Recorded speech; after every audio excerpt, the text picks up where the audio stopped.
Olá, sétimo ano! Beleza? Vamos terminar o capítulo, certo?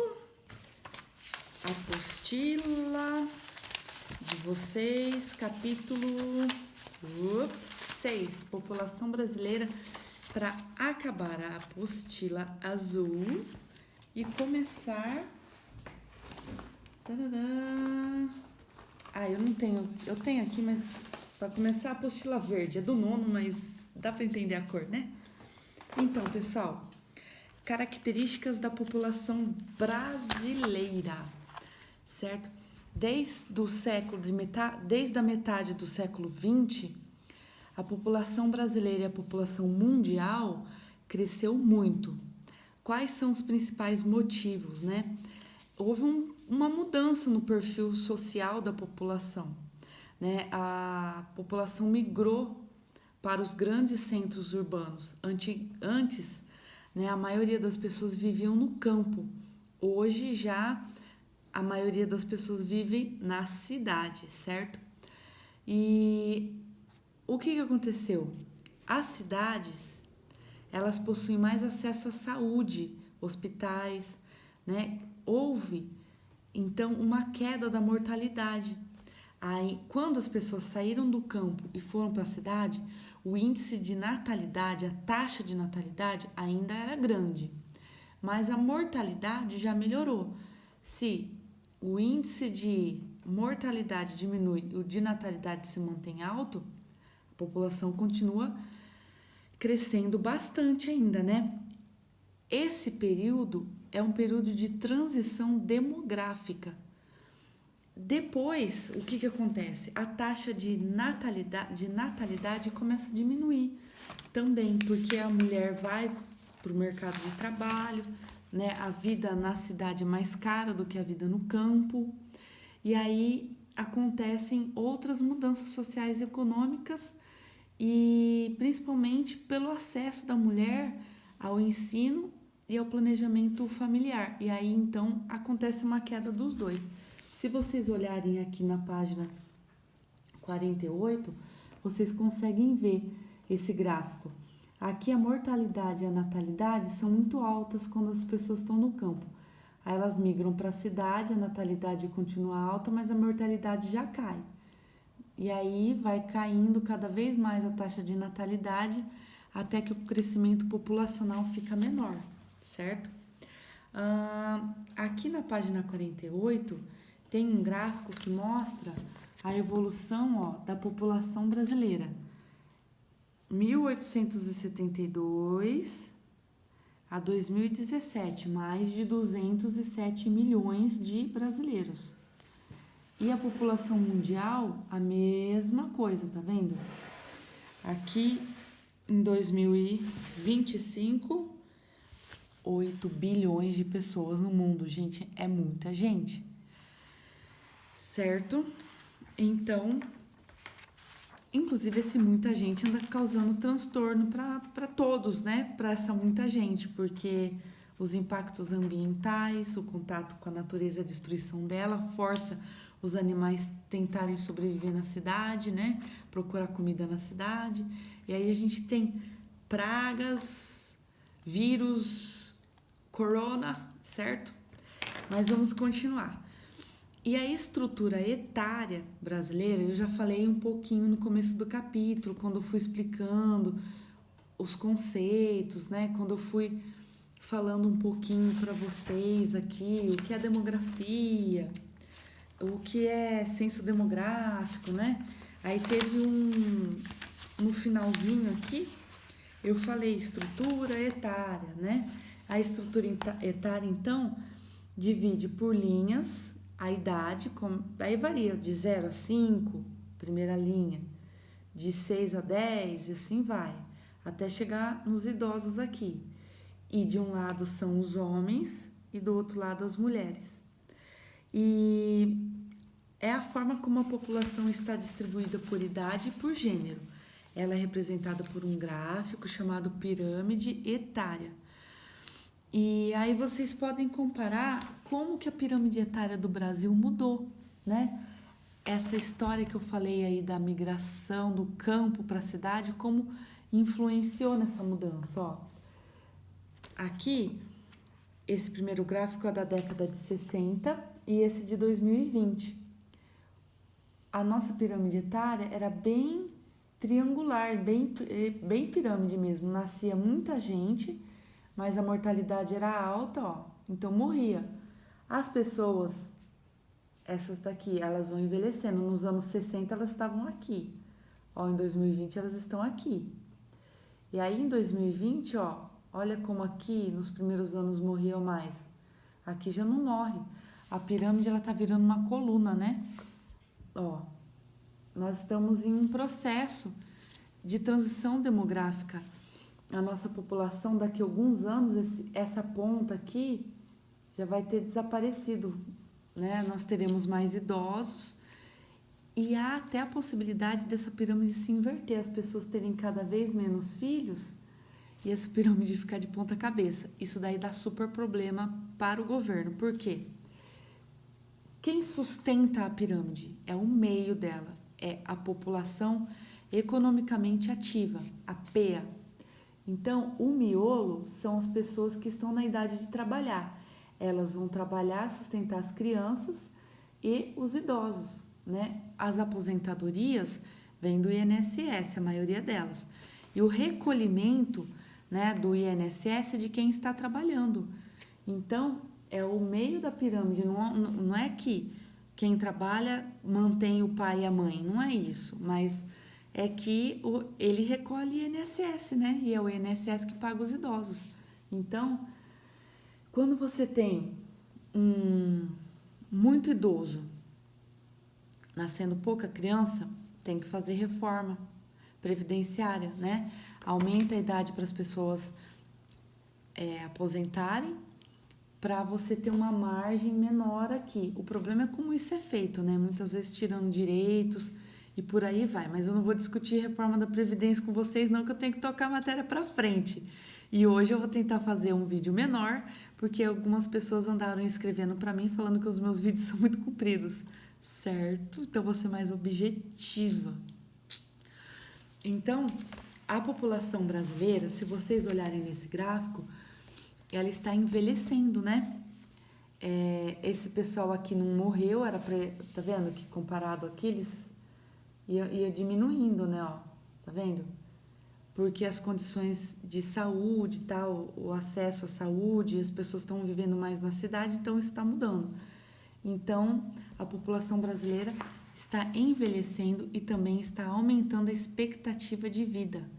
Antigamente, as pessoas morriam, mais pessoas com 70 anos, com 65, tinham pessoas com 80, 90 anos, tinham, mas hoje tem mais, né? A população está vivendo mais, certo? E essa população não está distribuída de uma forma igualitária no território. Isso é meio óbvio no mundo inteiro. Que país que tem a população distribuída certinho? País que é cidade país, tipo San Marino, Mônaco, Singapura, são cidades, então a distribuição da população, o espaço é muito pequeno, é igual, mas um país igual ao nosso, que é o quinto, sexto maior do mundo, o que acontece? Nosso país é muito grande, a gente tem região, deixa eu pegar gente, eu nem tô com meu Atlas aqui, olha que milagre.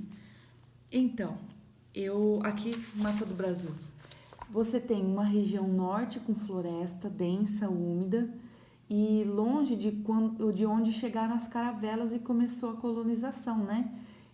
E longe também do outro lado aqui, ó, onde chegaram as outras caravelas, as caravelas dos espanhóis, e aqui os portugueses. Então, essa região aqui, ela tem menos população, a região norte, certo? A centro-oeste também. E onde mais tem gente? No sudeste.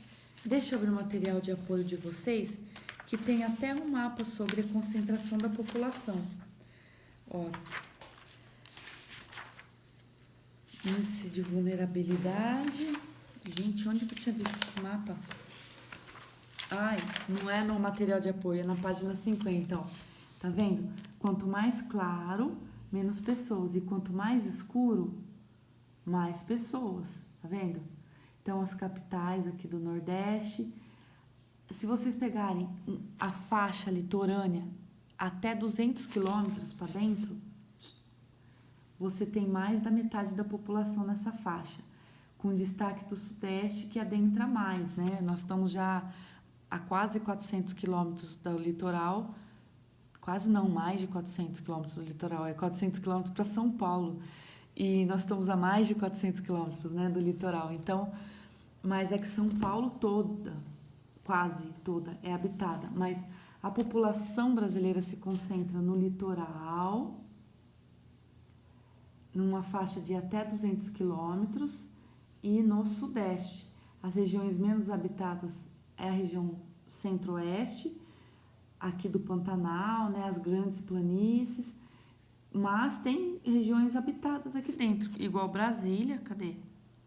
Brasília, tá vendo? Cuiabá. E a região norte também é pouco habitada, mas com destaque de concentração populacional em Manaus. E nas capitais, né? Rio Branco, que é menor que Bauru até, Boa Vista, Macapá, Belém, Porto Velho, certo? Mas a grande concentração da população é nessa faixa litorânea e no Sudeste, tá bom? Só para vocês terem uma ideia, Roraima, aqui ó, Roraima tem 2 habitantes por quilômetro quadrado. Se você pegar todo mundo de Roraima e dividir pela área, dá 2 habitantes por quilômetro quadrado. Já em São Paulo, no estado de São Paulo, isso sobe para 166 habitantes por quilômetro quadrado. E se vocês pegarem a cidade de São Paulo, dá mais de 7.000 habitantes por quilômetro quadrado. Certo? É bastante coisa. Ó, São Paulo, quer ver? 7.400 habitantes por quilômetro quadrado. Normal, né? Habitantes por quilômetro quadrado na cidade é maior do que no campo. E então, observem aqui o mapa da página 50. Certo? Essa concentração é para vocês. E a população foi variando ao longo do tempo. No começo do Brasil, quando as caravelas chegaram, a concentração populacional era no Nordeste, né? Não chegaram em Porto Seguro, certo? Salvador foi capital, né? Então, aí depois foi desenvolvendo o Sudeste. O que aconteceu por um período do Brasil? Vários nordestinos vieram para São Paulo, para o Sudeste, tentar a vida. Hoje, muitos voltaram. Olha só esse mapa de movimentos populacionais, tá vendo? Esse aqui é recente, é dos anos 2000, tá certo que nós já estamos em 2020, 20 anos atrás, gente, como o tempo passa, mas ó, tá vendo?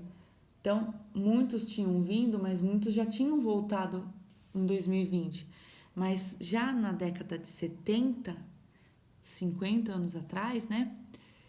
Já essa flecha voltando aqui não existia, era mais fina. Eles estavam vindo. Eles vinham na ilusão de conseguir resolver o problema, né? De escassez, fome, conseguir uma vida melhor, mas muitos viram que não é tudo uma ilusão e voltaram, né? E ó, existe um movimento interno aqui dentro do próprio Nordeste, tá vendo? Entre o Rio de Janeiro e São Paulo, aqui no sul, certo? A população vai variando a concentração ao longo dos anos. Mas antes de eu continuar a matéria, eu vou ajudar vocês com a tarefa. Na página 50, está escrito assim, no exercício número 1. Cite 3 unidades da federação com baixa densidade demográfica. É fácil. É só vocês olharem esses estados aqui que estão em amarelo claro, que é onde tem menos densidade demográfica, concentração de pessoas. Depois, no número 2, cite 3 unidades da federação que apresentam elevada densidade demográfica. Só olhar onde está escurinho aqui, né? Socorro. Número 3, considerando as coordenadas geográficas, responda às perguntas. As áreas mais povoadas são localizadas entre Aí vocês vão colocar mais ou menos, né? Aqui não é... Aqui tá escrito 23 graus, 27 minutos e 30 aqui. A concentração não está aqui. Então, vocês podem colocar mais ou menos entre 30, né? 30 graus oeste. 30? De 30... Ó, tá vendo que aqui tá 30?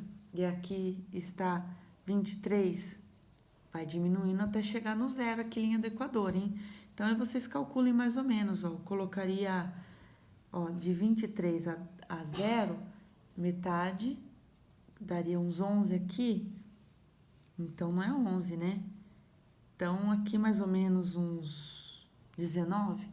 De 19 graus até mais ou menos 19 graus ao sul, até mais ou menos 30 graus ao sul. E olha aqui, ó. Agora na longitude, 40 graus, né? Até mais ou menos, ó, essa outra linha é 70, ó. 40. Ó, o Greenwich tá pra cá, onde tá meu dedão, né? Então, pra cá vai diminuindo. E, ó, aqui tá 70, pra cá aumenta. Certo? Entre 40 e 70, 35 é a metade, né? Eu colocaria entre 40 e 30... Não, 35 não, que aqui aumentar. 40, 50. Entre 40 e 50, mais ou menos, né?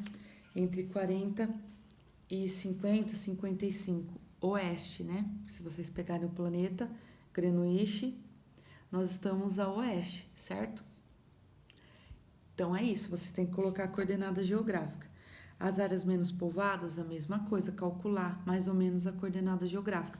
Se tiver muito difícil, se vocês acharem que aqui tem poucos graus, né, mostrando, pode abrir outro mapa, o mapa mundi, tá bom? E na página 2 do material de apoio, há 6 gráficos. Um deles representa a evolução da densidade demográfica do país e os demais, a participação por região de cada estado, no total da população desde 1872, em que foi realizado o primeiro censo demográfico. Analise e registre as principais tendências observadas, certo? Então, se vocês lerem essa parte aqui, ó, página 50, se vocês forem para a parte 51, aqui tem as tendências, mas também, além de ler esse pedacinho, dá para ver as tendências por aqui, né? Para onde as pessoas estão indo. Então, aqui fala que o Centro-Oeste aumentou a população com a inauguração de Brasília, essa é a tendência, certo? O tal dos seis gráficos são esse aqui, tá bom? Depois vocês olham lá. Mas a dica para responder ao número 4 é olhar no textinho da página 51 antes de movimentos populacionais, tá bom? E aí, os movimentos populacionais.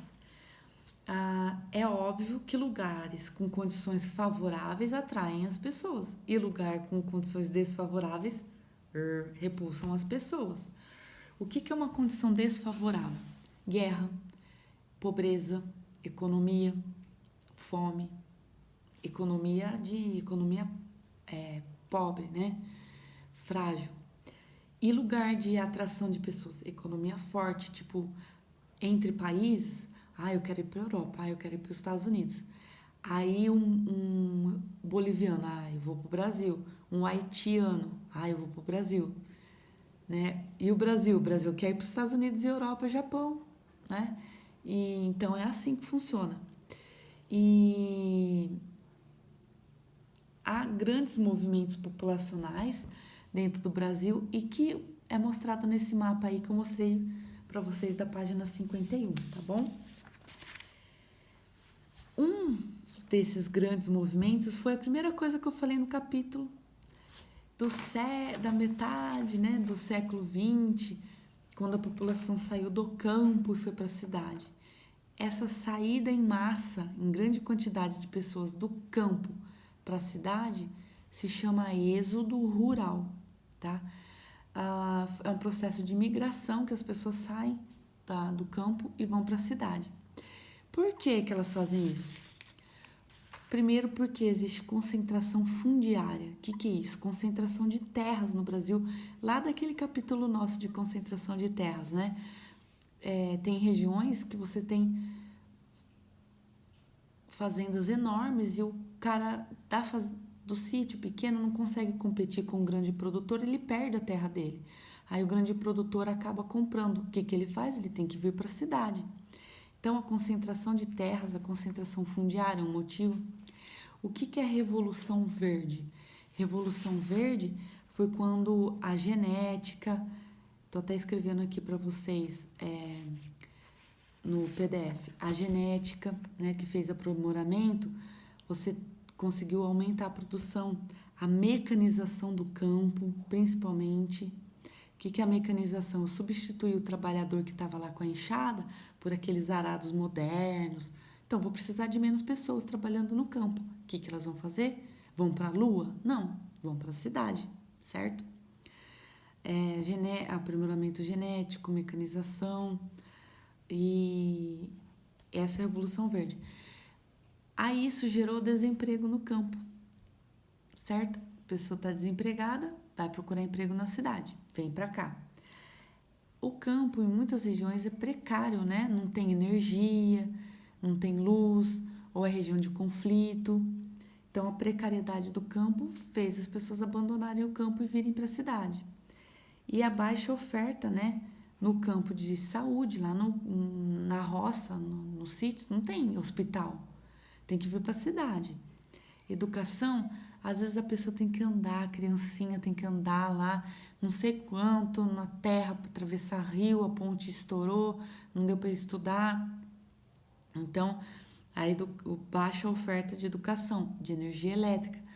A pessoa fala, quer saber? Eu vou para a cidade. Pobre aqui, pobre lá, meu filho vai morar perto da escola e vai andar menos. Não vai ter risco da ponte cair e ele não poder ir na escola. Eu vou passar mal, eu vou no SUS. Aqui nem SUS eu tenho, né? Então, aí a pessoa sai do campo e vai para a cidade. Atualmente, esse êxodo rural, essa saída do campo para a cidade está diminuindo, mas é óbvio, porque tem pouca gente no campo já, né?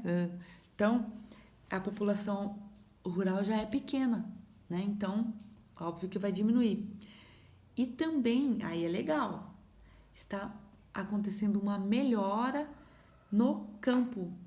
A Vivo não lançou aquele modem, né, de internet para a zona rural. Então, muitas pessoas já têm internet no campo, já chegou a eletricidade, já melhorou as estradas, já tem uma estrutura que vai pegar a criança lá para levar na escola. Então, já melhorou. Eu mesmo tenho parentes no sítio que eles super conectados, eles têm internet. Meu primo é viciado em ficar jogando pôquer pela internet, sabe? Eles têm eletricidade, têm todas as informações, não tem, né? Então, e também os centros urbanos, as cidades, quando recebeu esse monte de gente, gerou mais favela, mais violência. Então, hoje tem uma galera querendo voltar para o campo. Eu liguei mesmo para uma senhora, ela é aposentada dos Correios. Ela trabalhou e morou na cidade. Onde ela está hoje? No campo. E ela falava para mim, filha, aqui tem tudo. E eu escutava pato, galo cantando, com outra qualidade de vida. Eu tenho um tio também que era dono de padaria aqui em Bauru, se mudou para Guararema, para a zona rural, mora lá dentro de um condomínio, fez uma bolha de perfeição ali, com horta, com não sei o que, vive feliz e contente lá. Então, o campo melhorou, isso está diminuindo a migração das pessoas do campo para a cidade, mesmo porque também não tem mais tanta pessoa para sair do campo assim, e tem gente voltando para o campo, certo? Aí, continuando a nossa matéria, existem também os movimentos pendulares. Lembra do pêndulo? tom, tom, tom, tom, tom. Ele não vai e volta? Movimento pendular é isso, vai e volta. Por exemplo, eu saio todo dia de Agudos e venho trabalhar em Bauru e volto para Agudos. Minha amiga, todo dia ela sai, sei lá, de Lençóis e vem fazer faculdade aqui em Bauru e volta. Ah, o fulano lá da roça, todo dia vem para cá comercializar o leite dele que ele produz lá no sítio e volta.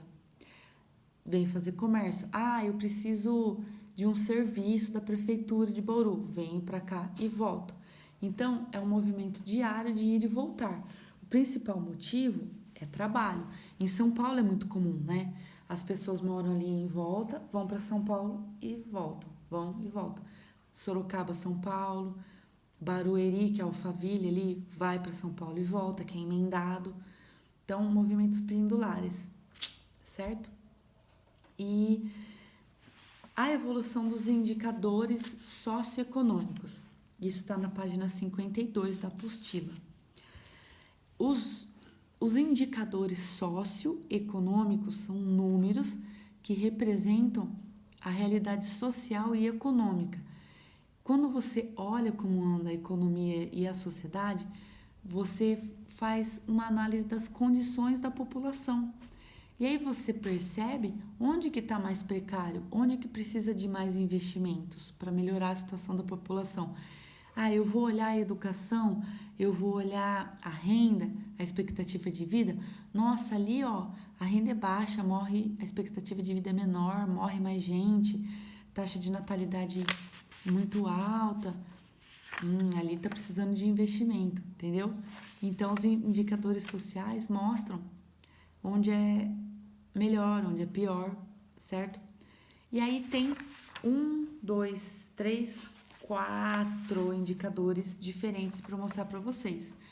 O mais famoso e conhecido é o IDH, Índice de Desenvolvimento Humano. Ele vai de 0 a 1, onde o 0 é horroroso e o 1 é o melhor. Não existe nenhum país no mundo com 0 e nenhum país no mundo com 1. Por quê?